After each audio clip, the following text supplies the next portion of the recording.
ಎಲ್ಲರಿಗೂ ನಮಸ್ಕಾರ. ಅವರೆಕಾಯಿ ಅಂದರೆ ಏನೋ ಒಂಥರ ಅಟ್ಯಾಚ್ಮೆಂಟು ನಮ್ಮ ದಕ್ಷಿಣ ಭಾರತ ಜನರಿಗೆ. ಅವರೆಕಾಯಿ ಅಂದರೆ ಅಷ್ಟೊಂದು ಇಷ್ಟಪಟ್ಟು ತಿಂತಾರೆ. ಅವರೆಕಾಯಿ ಎಲ್ಲೇ ಸಿಕ್ಕಿದ್ರೂ ಬಿಡಲ್ಲ, ತೊಗೊಂಡು ಬಂದು ಈ ರೀತಿ ಹುಳಿ ಮಸಾಲೆ ಉಪ್ಪಿಟ್ಟು ಈ ರೀತಿ ಹಲವಾರು ರೀತಿಗಳಲ್ಲಿ ಮಾಡ್ಕೊಳ್ತಾರೆ. ನಾವು ಇವತ್ತು ಸಾಂಬಾರು ಯಾವ ರೀತಿ ಮಾಡ್ಕೊಳ್ಳೋದು ಅಂತ ನೋಡ್ಕೋಣ. 1 kg ಅವರೆಕಾಯಲ್ಲಿ ಬಿಡಿಸ್ಕೊಂಡಿರೋದು ಈ ರೀತಿ ನನಗೆ 3/4 kg ಅಷ್ಟು ಕಾಳು ಸಿಕ್ಕಿದೆ. ಅದು ಮುಳುಗೋ ಅಷ್ಟು ನೀರನ್ನು ಹಾಕಿ ನಾವು ಇದನ್ನು ಬೇಯಿಸ್ಕೊಳ್ಬೇಕಾಗುತ್ತೆ. 1-2-3 ವಿಸಿಲು. ರುಚಿಗೆ ತಕ್ಕಷ್ಟು ಉಪ್ಪನ್ನು ಸಹ ಹಾಕೋಣ. ಇಲ್ಲಿ ನಾವು ಟೊಮೆಟೊ ಚಿಕ್ಕದಾದರೆ 2, ದೊಡ್ಡದಾದರೆ ಒಂದು ಇಟ್ಕೊಂಡಿದ್ದೀನಿ. ಮತ್ತು ಬೆಳ್ಳುಳ್ಳಿ 1 ಗಡ್ಡೆ ಅಷ್ಟು ಹಾಕ್ಕೊಳ್ಳಿ. ಇದನ್ನು ನಾವು 2 ವಿಸಿಲ್ಗೆ ಇಟ್ಕೊಳ್ಬೇಕಾಗುತ್ತೆ. 2 ವಿಸಿಲ್ ಬಂದರೆ ಪರ್ಫೆಕ್ಟಾಗಿ ಇದು ಬೆಂದ್ಬಿಡುತ್ತೆ. ಸೊ 2 ವಿಸಿಲು ನೋಡಿ ಬರ್ತಾ ಇದೆ. ಸೊ 2 ವಿಸಿಲ್ ಬಂದಾದಮೇಲೆ ಆಗ್ತಾಯಿದೆ. ತಣ್ಣಗಾಗಿದ ತಕ್ಷಣ ನೋಡೋಣ ಹೇಗೆ ಆಗಿದೆ ಅಂತ. ನೋಡಿ ಪರ್ಫೆಕ್ಟಾಗಿ ಬೆಂದಿದೆ. ಸೊ ಇದನ್ನ ನಾವು ಟೊಮೊಟೊನ ಸಪ್ರೇಟ್ ಮಾಡ್ಕೊಳ್ಬೇಕಾಗುತ್ತೆ. ಸಪ್ರೇಟ್ ಅಂದರೆ ನಾವು ಇದನ್ನ ರುಬ್ಕೊಳ್ಬೇಕಾಗುತ್ತೆ. ಟೊಮೊಟೊ ನಾವು ಏನು ಹಾಕಿದ್ವಿ ಟೊಮೊಟೊನ ರುಬ್ಕೊಳಕ್ಕೆ ಹಾಕ್ಕೊಳ್ಳಿ. ಮತ್ತು ನಾವು ಕಾಳನ್ನು ಸಹ ಇಲ್ಲಿ ರುಬ್ಕೊಳ್ಬೇಕಾಗುತ್ತೆ. 1 ಸೌಟಷ್ಟು ತೊಗೊಳ್ಳಿ. ಇಲ್ಲ ಅಂದರೆ ನಿಮಗೆ ಸಾಂಬಾರು ಸ್ವಲ್ಪ ಜಾಸ್ತಿ ಬೇಕಂದರೆ ಸ್ವಲ್ಪ ಜಾಸ್ತಿ ಕಾಳನ್ನು ಇಲ್ಲಿ ನಾವು ಹಾಕ್ಕೊಂಡು ರುಬ್ಕೊಳ್ಬೋದು. ನಾನು ಇಲ್ಲಿ ಸುಮಾರು 1 ಸೌಟ್ ಫುಲ್ಲು, ಅದು ಎಷ್ಟಿದೆಯೋ ಅಷ್ಟು ಸೌಟ್ ಫುಲ್ಲು ತೊಗೊಂಡು ನಾನು ರುಬ್ಕೊಳಕ್ಕೆ ಹಾಕ್ಕೊಳ್ತಾ ಇದ್ದೀನಿ. ಒಂದು ಅರ್ಧ ಹಿಡಿಯಷ್ಟು ತೆಂಗಿನಕಾಯಿ ಹಾಕ್ಕೋಣ. ತೆಂಗಿನಕಾಯಿ ಹಾಕಿದ್ರೆ ತುಂಬ ಚೆನ್ನಾಗಿರುತ್ತೆ. ತೆಂಗಿನಕಾಯಿ ಇಷ್ಟಪಡೋರು ಹಾಕ್ಕೊಳ್ಳಿ, ಇಲ್ಲ ಅನ್ನೋರು ಸ್ಕಿಪ್ ಮಾಡ್ಕೊಳ್ಬೋದು ಆರಾಮ್ಸೆ.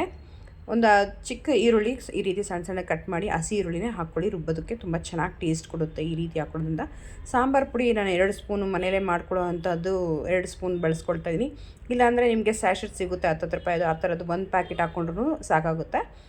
ಮಸಾಲೆ ರುಬ್ಕೊಳ್ಳೋಕ್ಕೆ ಒಂದು ಸ್ವಲ್ಪ ನೀರು. ಇಲ್ಲಿ ಹುಣಸೆಹಣ್ಣು ಸ್ಕಿಪ್ ಆಗಿದೆ, ಹುಣಸೆಹಣ್ಣು ಸ್ವಲ್ಪ ಹಾಕ್ಕೊಳ್ಳಿ. ವಿಡಿಯೋ ಸ್ಕಿಪ್ ಆಗಿದೆ, ಸಾರಿ. ಏನು ರುಬ್ಕೊಂಡಿದ್ದೀವೋ ನಾವು ಇದನ್ನ ಇಲ್ಲಿ ಕುಕ್ಕರ್ಗೆ ಸೇರಿಸ್ಕೊಳ್ಳೋಣ. ಏನು ಕಾಳು ಬೆಂದಿದೆಯೋ ಅದಕ್ಕೆ ಸೇರಿಸಿ ನಮ್ಮ ಕನ್ಸಿಸ್ಟೆನ್ಸಿ ತಕ್ಕನಾಗೆ ನಾವಿಲ್ಲಿ ನೀರು ಸೇರಿಸ್ಕೊಳ್ಬೇಕಾಗುತ್ತೆ. ನಿಮಗೆ ತೆಳುವಾಗಬೇಕಂತ ತೆಳುವಾಗಿ, ಸ್ವಲ್ಪ ಚಪಾತಿ ಆ ರೀತಿ ತಿನ್ನೋಗಿದೆ ಸ್ವಲ್ಪ ಗಟ್ಟಿಯಾಗಿ ಮಾಡ್ಕೊಳ್ಳಿ. ನನಗೆ ಇಲ್ಲಿ ಅನ್ನ ಮತ್ತು ಮುದ್ದೆಗೆ ಒಂದು ಸ್ವಲ್ಪ ತೆಳುವಾಗಿರಬೇಕು, ಅಂದರೆ ತೀರಾ ತೆಳುವಲ್ಲ, ನಾರ್ಮಲ್ ನಾವು ಊಟ ಮಾಡೋಕ್ಕೆ ಎಷ್ಟು ಕನ್ಸಿಸ್ಟೆನ್ಸಿ ಬೇಕೋ ಅಷ್ಟು ಕನ್ಸಿಸ್ಟೆನ್ಸಿಯಲ್ಲಿ ನಾನಿಲ್ಲಿ ನೀರನ್ನ ಸೇರಿಸ್ಕೊಂಡಿದ್ದೀನಿ.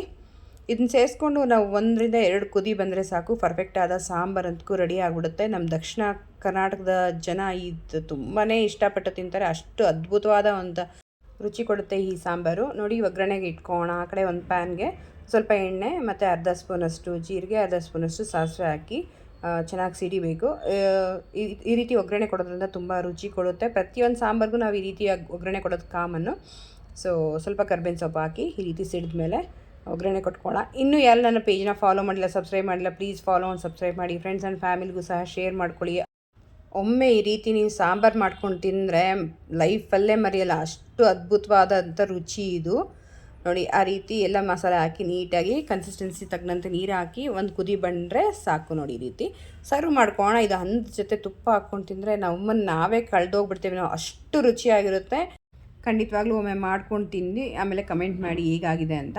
ಹೊಸ ರೆಸಿಪಿಗೆ ಮತ್ತೆ ಸಿಗೋಣ. ಅಲ್ಲಿ ತನಕ ಟೇಕ್ ಕೇರ್, ಬೈ. ನಿಮ್ಮ ದಿನ ಶುಭವಾಗಿರಲಿ.